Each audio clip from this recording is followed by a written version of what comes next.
देखा भाई आप लोगों ने जहाज,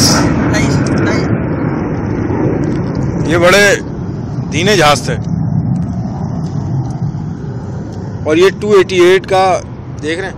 अब भाई अब एक और जहाज आए, 2 और शमपाड़े आए।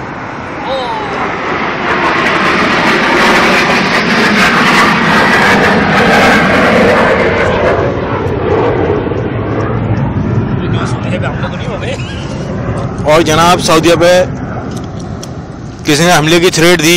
अबू नासिर की बीवी को ले कोई भाग रहा है नाज़रीन इतने। और ये 2 और आए। 2 देखें, इसमें आगे की गड़बड़ी आ रही है। साफ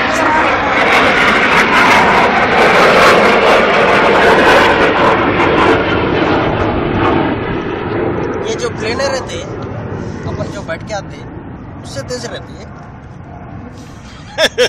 भाई ये फाइट वाले हैं, जंगजू। अबे ये बहुत इनकी स्पीड होती है। ये जंगजू होते हैं, जंगजू। वो देखा नहीं कैसे चल रहे थे खरगोश, वो कछुए की तरह, और ये यूं गुजर भी गया। वो तो ऐसे आया भी चले गया फिर। तो अपना प्लेन अभी तक दिखता था।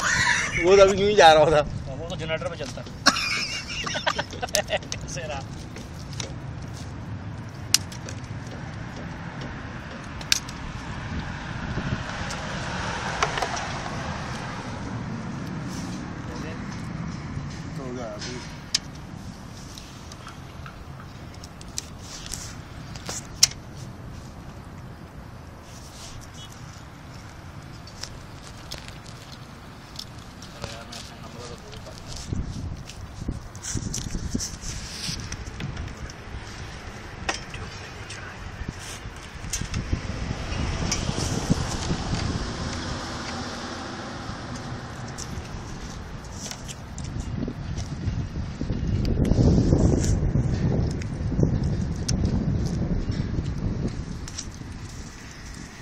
नीचे की ट्रे हो गई तुम्हारी।